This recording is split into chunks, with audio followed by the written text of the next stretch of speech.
So, it's been quite a while since I originally got my hands on my trusty Commodore Plus 4.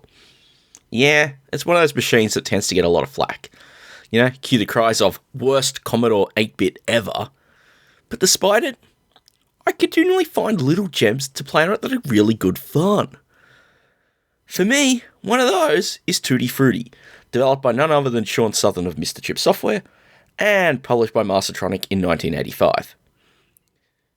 But that's not actually how I played it first.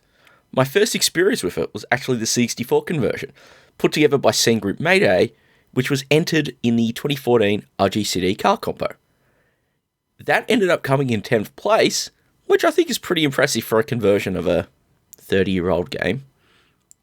But said version was actually enhanced quite a bit, and released not long after the compo ended, and has some nice little features. It was actually finding the C16 version not too long ago that really jogged my memory about this game, and kind of wanted to sit down and do a little video on it. Unsurprising, like with many of Shaun's other releases from around that time, there's a very strong arcade influence here. In this case, shades of both Mr. Do and Pengo. You take control of Super Strawberry, the king of the orchard, and your task is to collect the cherries and complete the harvest. Along the way, you need to avoid the Acid Apple gang, who are intent on spoiling it in any way they can. So, first level. Here, Super Strawberry needs to collect all the cherries, or take out all the acid apples. You can do that by throwing your ball, quick tap the fire button, or simply by trapping them under the bad apples.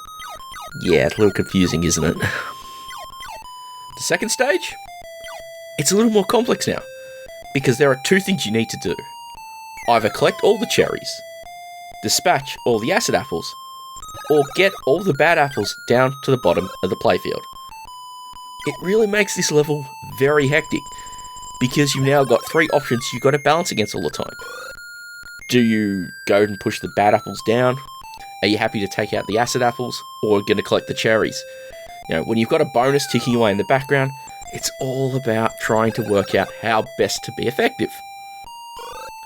Finally, the third stage in a loop, it goes all Pengo. And so with this one, Super Strawberry simply just has to trap the acid apples between the blocks.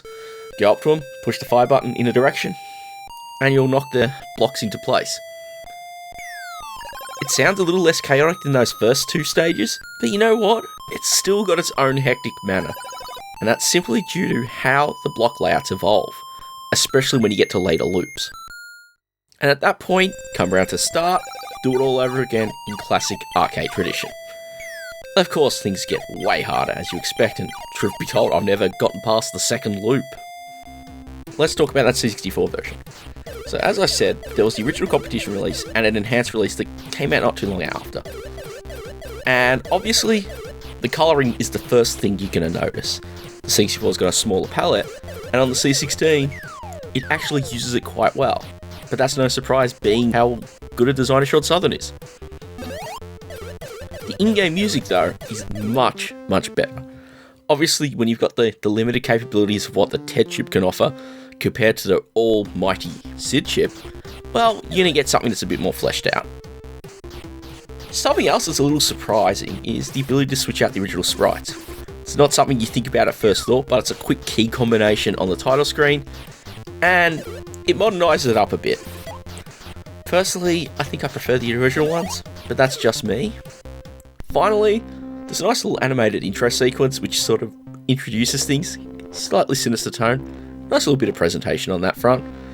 But the most important feature, being that you've got more memory, being you're going to be released on disc, is a high score saver. Something any good arcade style game needs, and Tutti Frutti's inclusion of it just helps that long-term play, because you can save your best runs to disc. Obviously, because of the nature of the machines, graphics-wise they're pretty close together, they feel pretty solid, controls are just as tight on both, whether you're playing on a C16 with one of those horrible Commodore joysticks, or whatever your weapon of choice is on the C64, and all up, it's a great little bit of arcade playability on a great little machine doesn't get a lot enough love. I hope you enjoyed it, and I'll catch you next time.